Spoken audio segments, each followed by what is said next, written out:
Glúteo mayor. Origen: cara posterolateral del sacro y coxis.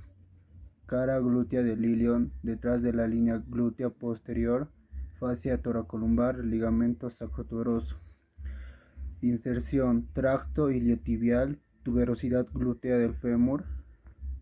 Acción: articulación de la cadera, extensión, rotación externa, abducción y aducción del muslo. Glúteo medio. Origen: cara glútea del ilion entre la línea glútea anterior y la línea glútea posterior.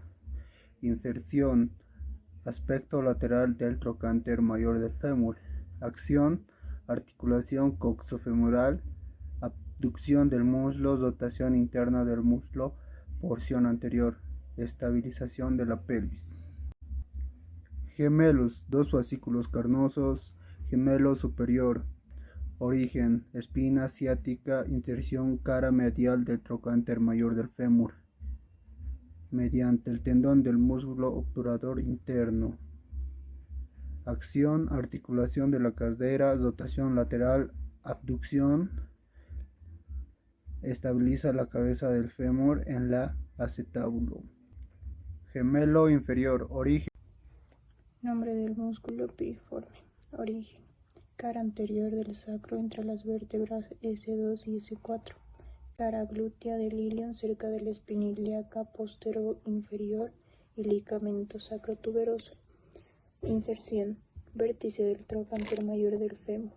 Acción: una rotación externa del muslo, abducción y estabiliza la cabeza del fémur en el acetábulo.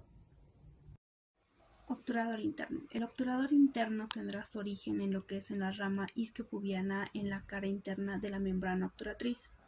Su inserción esta va a llegar a darse en la cara medial del trocánter mayor del fémur y su función va a llegar a ser en la articulación coxofemoral, que tendrá una rotación lateral, una abducción de cadera cuando ésta llega a estar en flexión y una estabilización de la cabeza del fémur en el acetábulo.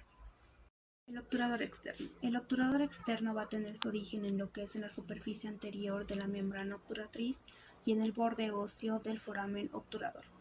Su inserción va a llegar a darse en la fosa trocantérica del fémur y la función que éste va a llegar a dar es en la articulación coxofemoral, teniendo lo que es la rotación externa del muslo, abducción del muslo, aducción del muslo y la estabilización de la cabeza del fémur en el acetábulo.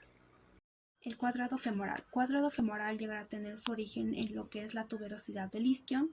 Su inserción se va a dar en la cresta intertrocantérica del fémur y su función será en la articulación coxofemoral, teniendo una rotación lateral y la estabilización de la cabeza del fémur en el acetábulo. Oblicuo mayor. Origen: superficie externa de las costillas de la quinta a la octava imbricada en el serrato anterior. Fibras laterales: superficie externa de la décima hasta la duodécima costilla imbricada en el dorsal ancho. Inserción: línea alba y espina ilíaca anterosuperior, tubérculo púbico y borde externo de la mitad anterior de la cresta ilíaca. Su acción: comprime y sostiene las vísceras abdominales, rota y flexiona el tronco. Oblicuo menor. Origen: las fibras se originan en tres regiones, las primeras en la pelvis, en la cresta ilíaca, las segundas en el ligamento inguinal y las terceras en la última vértebra lumbar.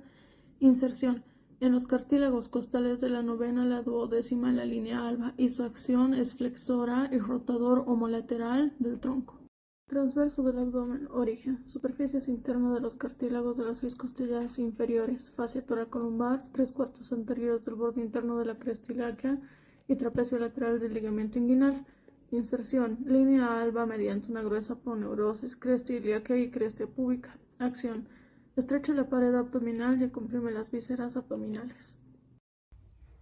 Nombre del músculo piriforme.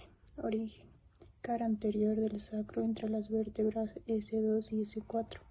Cara glútea del ilion cerca de la espina ilíaca postero-inferior y ligamento sacrotuberoso. Inserción: vértice del trocánter mayor del fémur.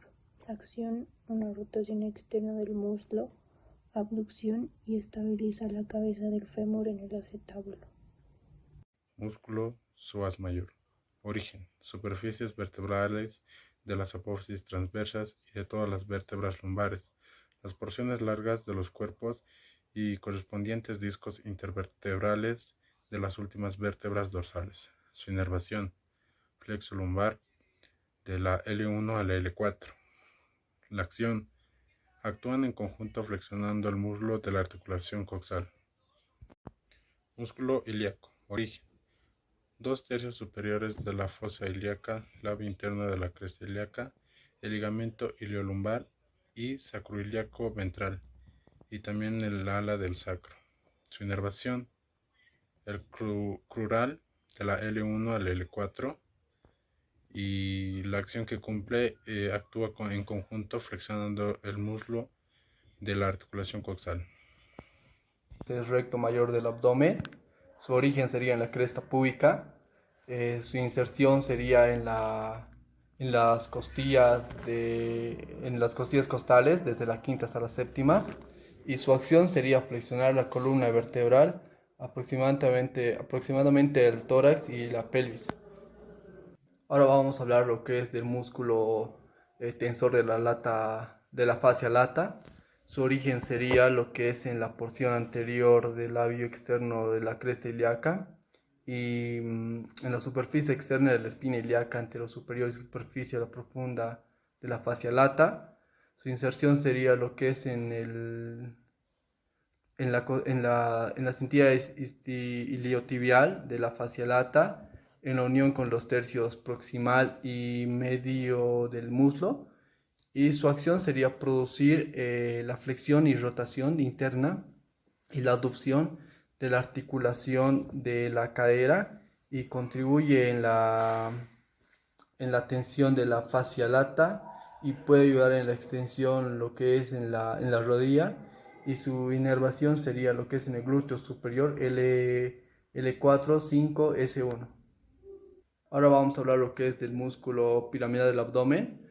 Su origen sería delante del pubis y su inserción sería en la línea blanca, y la inervación sería en el tronco nervioso ingioabdominal, y su acción sería la tensión de la línea blanca.